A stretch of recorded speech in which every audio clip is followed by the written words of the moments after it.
Welcome back. It's Judi Love Bowman, aka Dr. Judi Online, and I am delighted to begin reading the conclusion of Peaches, Womanist Thoughts on Finding Peace, Overcoming Peril and Tapping Power. We're on chapter 10.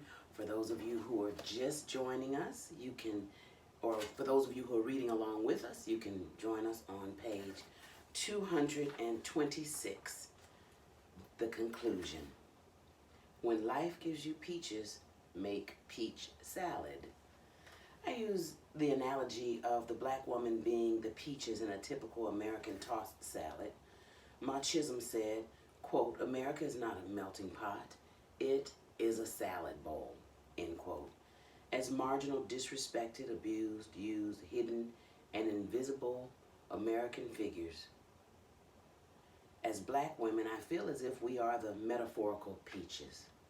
Typically, peaches are not included in a tossed salad or any traditional American salad, but I think that we are so rare, special, sweet, and sometimes tart that I compare us to peaches.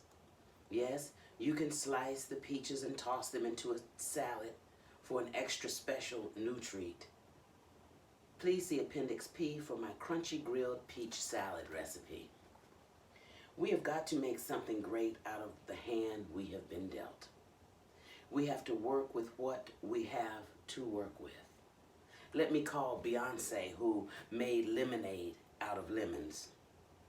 We can make a peach salad out of peaches. Again, I am reminded that Ma Bethune told Ma Chisholm, who told me, and now I am telling you. It is important to bequeath the legacy, especially since so many of our black men are incarcerated. Unfortunately, the prison industrial complex in America looks a lot like slavery. Rather than being slaves on plantations, many of our fathers, sons, husbands, brothers, and leaders are slaves of the state. Sadly, a disproportionate number of our men went from the plantation to prison or from the plantation to a special education program while awaiting a prison bed. Those who remain in society are often protected, supported, and in some cases treated like children or boys by women to this day. Historically, black men who were lynched or tarred and feathered were debased publicly so that the men would be fearful of protecting their families and managing households. One black 78-year-old female minister said that she and her sister were molested by a white male dentist. Initially, she said, "We didn't have child molesters when I was young." I asked her, "What about the dentist who used to molest you and your sister?" She responded, "Oh, the dentist was white. We didn't tell Daddy. If we told Daddy, he would have said something to the dentist and they would have lynched him." If a black man was not carrying a mop or a broom, he could always preach. Sometimes the man may not even be able to read, but as pastor, he was king of the tribe. When I wrote a memo to an AME pastor, he said, "I don't know what you all do in the Presbyterian church, but in the AME church, we don't write memos." Recently, a black male leader of the tribe in one Virginia town was arrested for molesting an underage girl in the church. Although most are great, some black male preachers are ill prepared. However, if they are breathing, have on a suit, and have two balls, they can mount the pulpit. Al Sharpton mentioned in an interview that he began preaching before he learned to read. His daily news show was reduced to a weekly show when rumors circulated that he had challenges reading the teleprompter. Joy Reid on MSNBC is a refreshing addition to the news culture in America. This is no shame. My father's father, my paternal grandfather, Ollie M. Bowman Sr., could not read. Granddaddy could read the Bible at church, but I had to read my Father's Day cards to him. I thought it was a miracle, but he had memorized scripture and was president of the prayer band and chairman of the deacon board at Mount Pleasant Baptist Church in Williamsburg, Virginia. Yes, we are only 2 and 3 generations removed from slavery. Juneteenth is when we celebrate our June 19th, 1865 emancipation. Yes, we live in America, with little or no knowledge of our African ancestry and heritage. Yes, America is racist and sexist. Above it all, we can thrive. We can make it. Whatever hand we have been dealt, we can make the best of it. We can make the most out of our lives individually and collectively. Some ask, well, what do you want? What do you march for? What do you pray for? We want unconditional love. We want to be celebrated. We want healing. We want justice and an agenda to help Black women thrive. We want unconditional love, and we want to be celebrated like Piccola Breedlove in Toni Morrison's The Bluest Eye. Piccola longed for unconditional love. No one loves Piccola for who she is.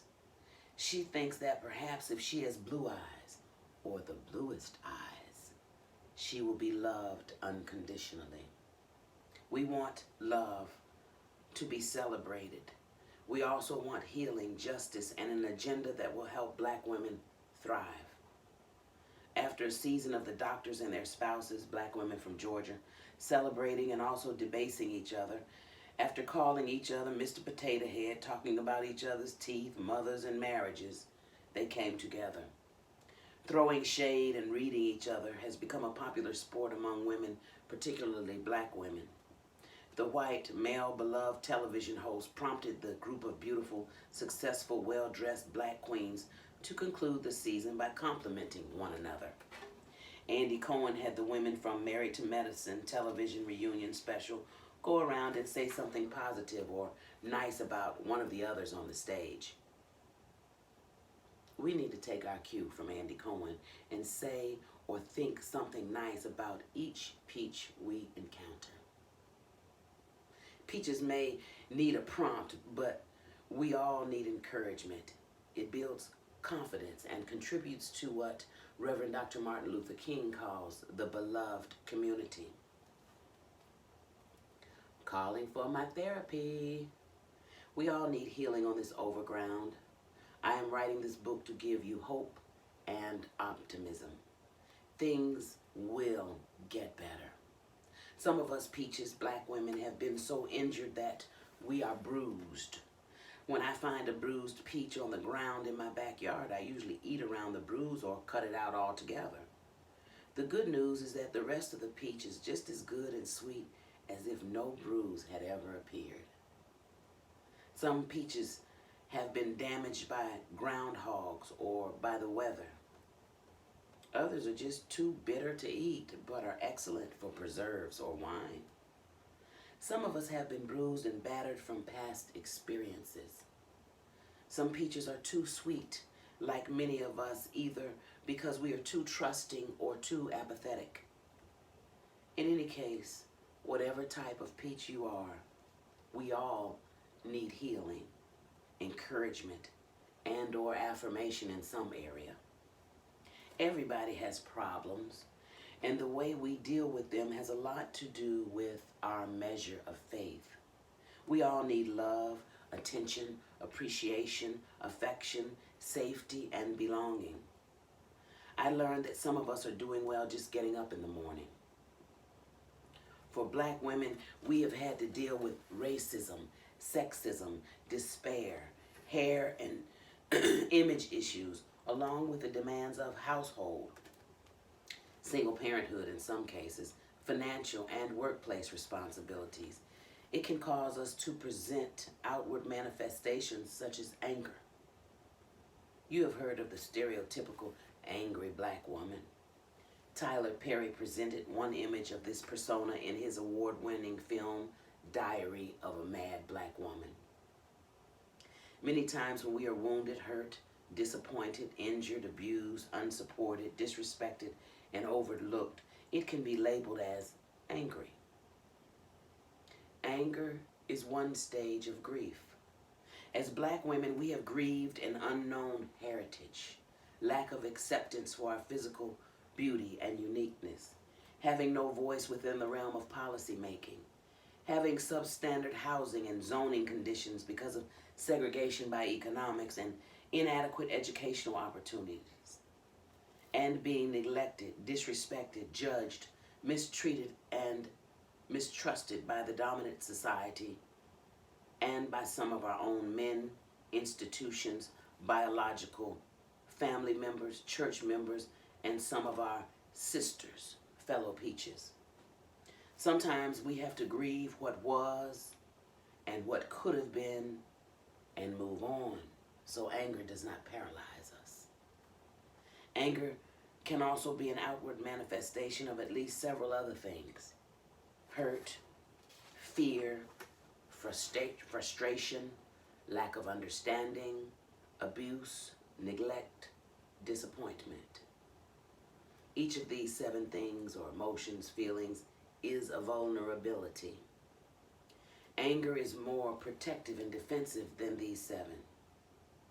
I am still working on and praying for healing and direction for what to do with my anger in some instances where I felt extremely hurt or disappointed. I have sent emails, letters, texts, and voicemails when I was angry.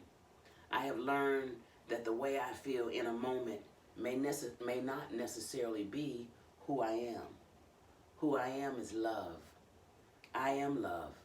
But if a person or group of people says or does something that triggers me based on childhood or past wounds, I need to learn to respond in love. When I was angry, I would not answer with love. I pray that God will guide each of us in order to express our anger in constructive, loving ways. Ask God to lead and guide you and give you strength to deal with whatever situation lovingly with all involved. I continuously ask God to give me internal serenity. And that is my prayer for you too. I pray that this is the time for change to come. It is never too late. Now is the time to respect Black women. Now is the time to protect Black women from the cradle to the grave. Now is the time for Black men to stop objectifying, using, and taking Black women for granted. Now is the time for Black women to stop hating on and literally destroying one another. Now is the time to reverse the pathological curses. Now is the time. Now is the time. Now is the time. Now is the time for us to start being producers and innovators and stop being solely consumers. Now is the time for emotional closure and healing so we do not keep experiencing pain and in some cases acting out or having what one lady called a tantrum. Once while waiting in BWI airport, I met an African sister, Judi, who said that she and her mother look at us, Black people, as children having tantrums. With colonialism in Africa came quasi-European values, so many of our African brothers and sisters have more objective, qualitative observations of us, Black American-born people. Gigi said that Blacks seem to be screaming as a child, having a tantrum. When I think about it, if a child does not get her way, she may have a tantrum. The wisdom literature in the Holy Bible says that hope deferred makes the heart sick, Proverbs 13 and 12. Black women have had our hope deferred since landing in America. To continue with the tantrum theme, if someone takes a child's candy, toy, bottle, or breast, they may have a tantrum. I think of the streets of Ferguson, Missouri during my visit in 2014. The world saw the burned stores and damaged communities after the riots following the murder of Michael Brown. We have seen the pattern with Ramarley Graham, Trayvon Martin, Clinton Allen, Rodney King, Sean Bell, Jonathan Ferrell, and Oscar Grant. During his administration, President Lyndon Johnson was shocked by the anger and looting, and Watson suggested that it had nothing at all to do with civil rights. He witnessed what we have described as tantrums because just like in Ferguson, Missouri in 2014 and Baltimore, Maryland in 2016, people are fed up with mistreatment, degradation, and being politically and economically ignored. Black people are fed up with being treated as the walking dead, disposable, and unloved in a country which our ancestors helped to build with free labor. The pattern of destroying our own communities during these tantrums needs to stop. I understand the frustration. We are all fed up. At the same time, we need to find other ways to express our hurt and suffering after these horrible, senseless, unnecessary tragedies. When we burned the CVS drugstore in Baltimore, Maryland, following the murder of Freddie Gray, it inconvenienced the black people without proper transportation. We have had so much taken from us, but we have to make our temper tantrums count with our dollars, with our votes, with our prayers, with our voices, and with our legacies. If we do not respect ourselves, our communities, our children and families, we teach them, the dominant class, to disrespect us. As black women, we have had our heritage, names, culture, dignity, respect, language, men and boys taken from us. I tear up just thinking of these memories.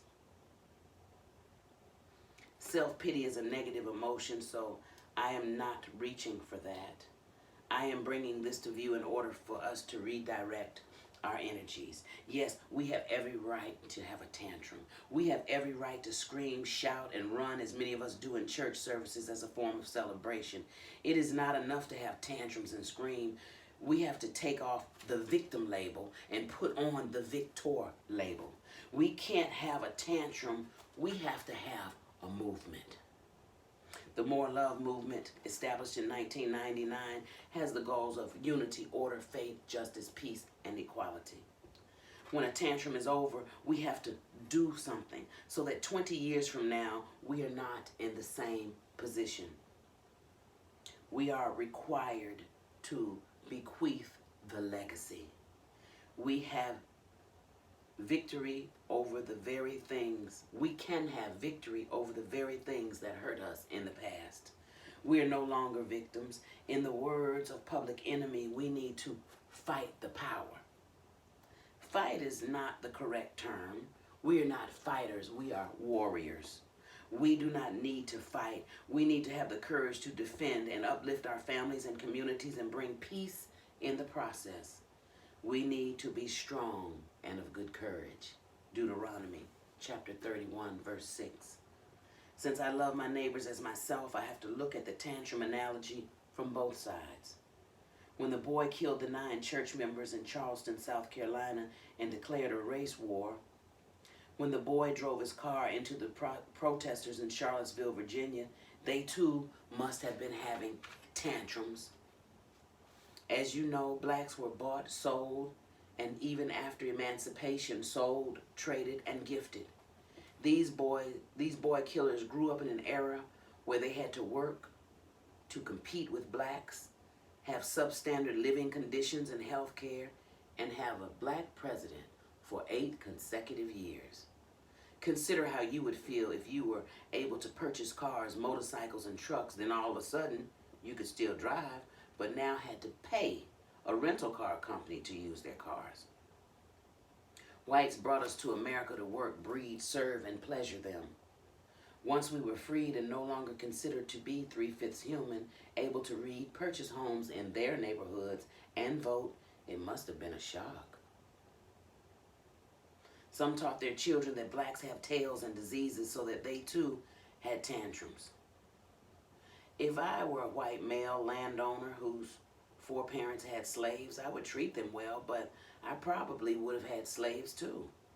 I would believe that I was supreme too. We are not that far removed from slavery. Let's begin today building a new, more loving, more thoughtful America where we all feel at home and where love is supreme. As Reverend Dr. Iyanla Vanzant often says, let's call a thing a thing. It's not black and white. It's not good and evil. It's love and hate. Let's make love supreme. This country is not perfect. Neither is any of us. Let's do some self-reflection and self-examination and return to love. We are all created in God's image. God is love. Black and white, let's return to love and not let our tantrums and misguided stereotypes cause us to destroy beautiful America, the only place we know as home.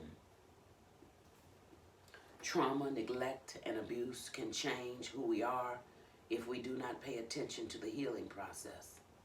We all need healing from the way we have been and the way we are being treated by society and by those who look just like us.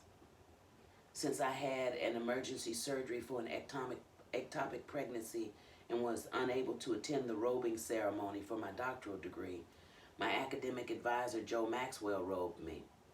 Before doing so, he said, "I have never met anyone who has had more adversity and overcome it all." I take no credit. I give God glory because when I am weak, His power rests on me. Dealing with post-traumatic stress. Exposure to traumatic events can cause nightmares. It can also cause people to relive those events.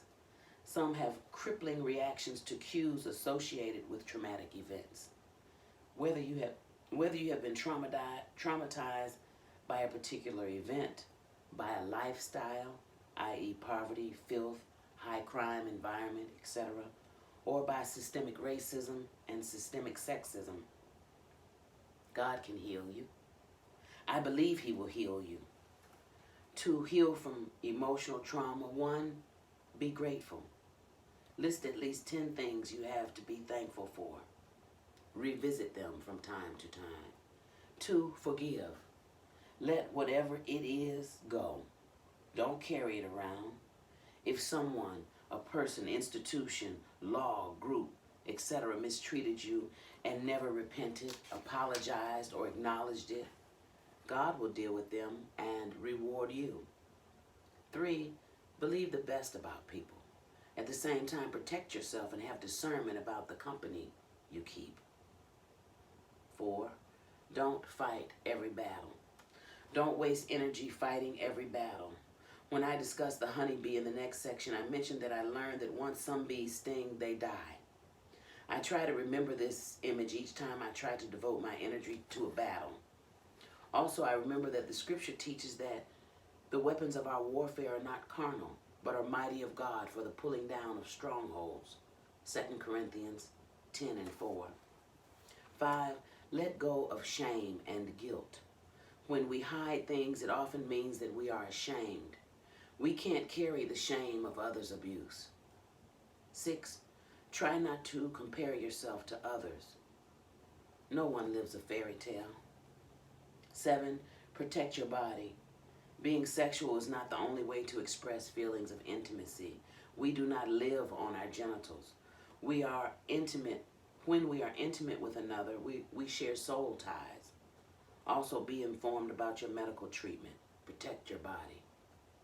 8, figure out what you are afraid of. Pray about it and let it go.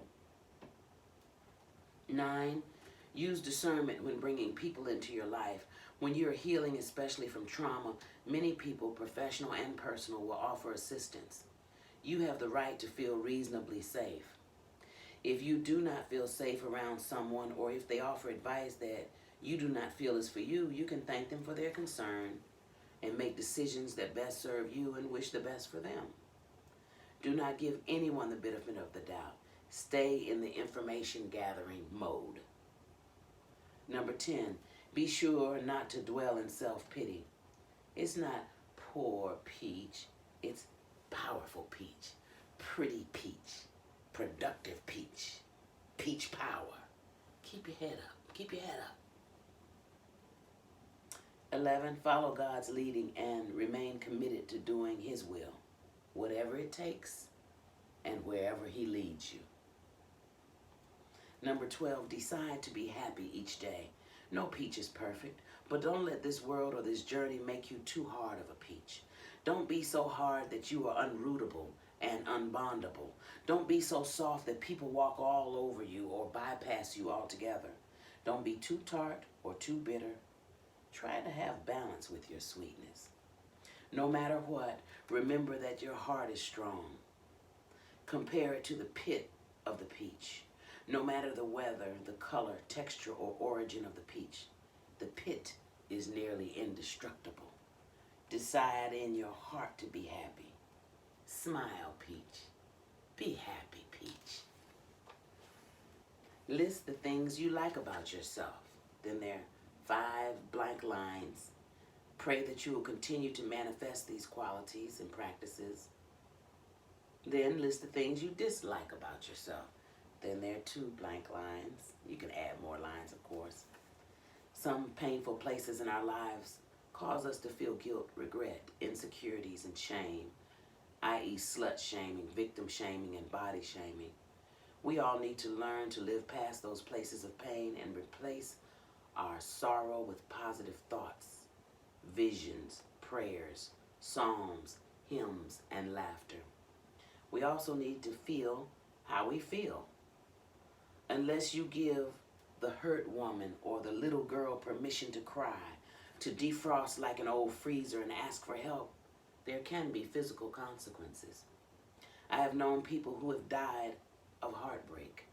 Ian Van Zandt said to a heart attack survivor, "Your heart attacked you." Heartache and heartbreak can kill the strongest of us. Avoiding the pain, sweeping it under the rug can be harmful as well because we begin to normalize the pain and the dysfunction that comes along with it. We have to learn to have positive talks with ourselves. We have to encourage ourselves in the Lord. I agree with you in prayer that you or anything that is not like God will be removed from your life and your consciousness right now in the name of Jesus.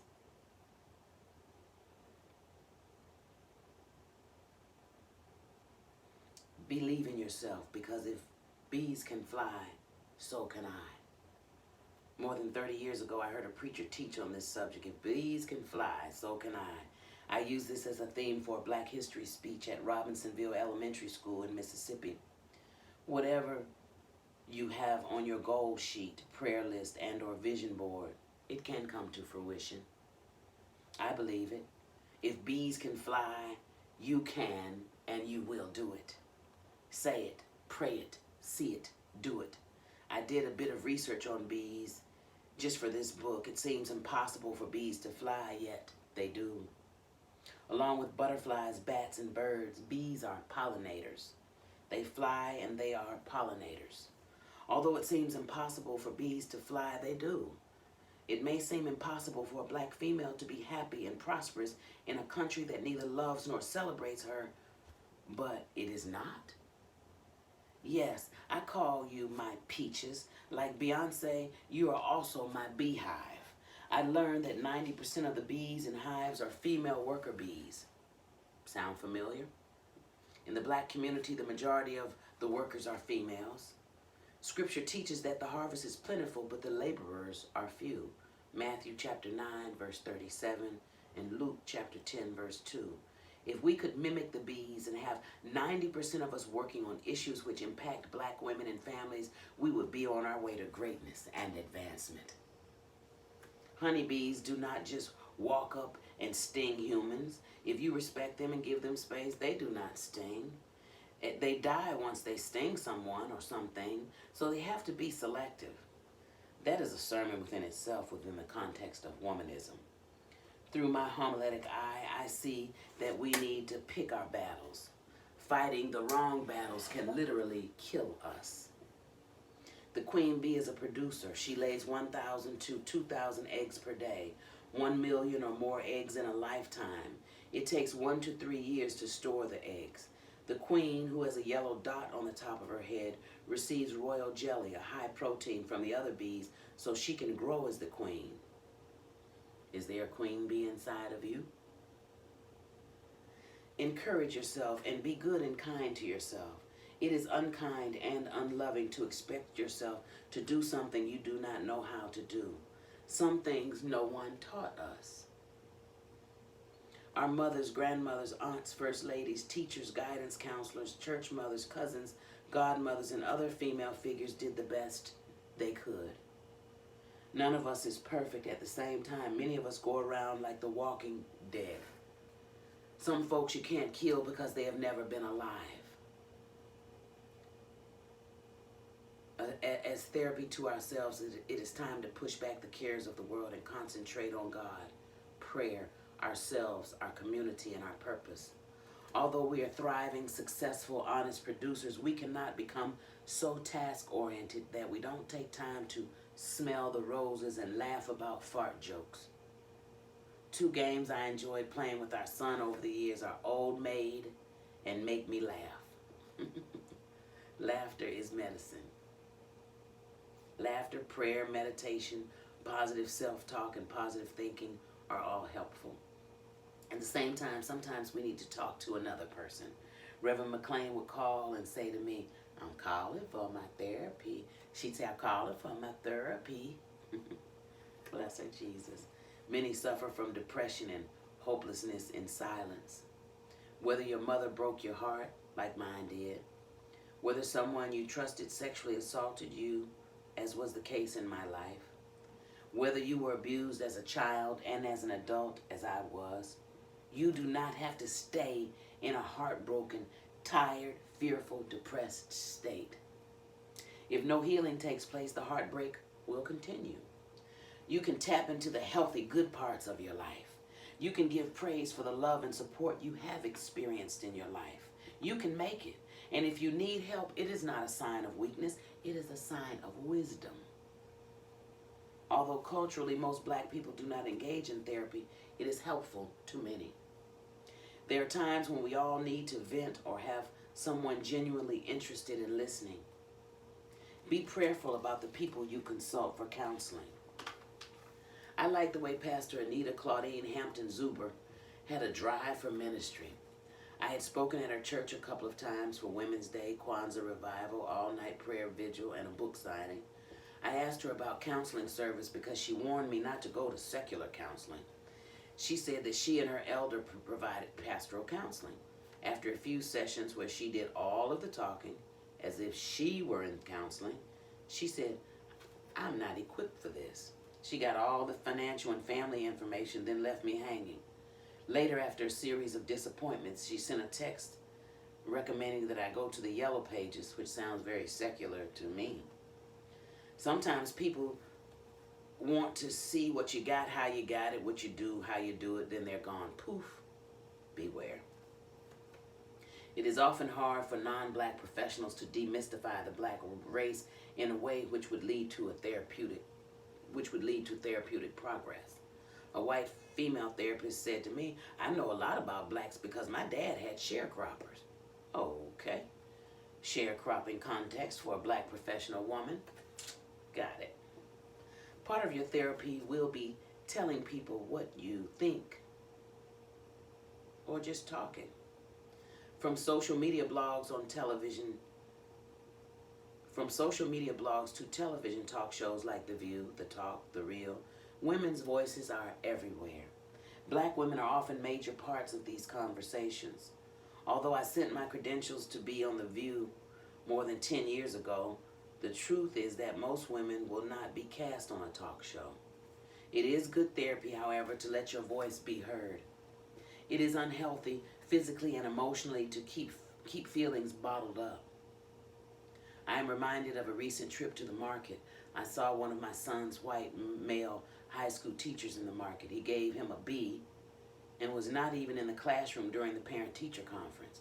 I told him that he lumped our son in with all the other black boys. But it is fine, I said. He responded, it must not be fine if you're bringing it up. I brought it up to raise his consciousness about racially profiling black boys and girls since he teaches in an urban school. If a student does have a C or B, the parent-teacher conference is the time to plan for upward mobility. Another profile is that he, or people like him, think most black single mothers will spend 8 hours on a hairdo, but will not take 2 days out of each year to meet each of their children's teachers. Share some knowledge so that it will be easier for the next black they encounter. We need to lovingly participate and set the example. Mama Huff, or Elder Florence Huffman, told me God will take care of all of that, referring to the past. We can't carry the burden of the past. We have got to move on and look forward, and God will give us the grace to do it. Yes, He will. Here, my friends, ends the reading of the first part of chapter 10, the conclusion of Peach's Womanist Thoughts on finding peace, overcoming peril, and tapping power. Love is power. Power to the peaches. Peach power. And until next time, the Lord bless you and keep you, make His face shine upon you, be gracious unto you, and give you peace, power, and love. More love. Boost.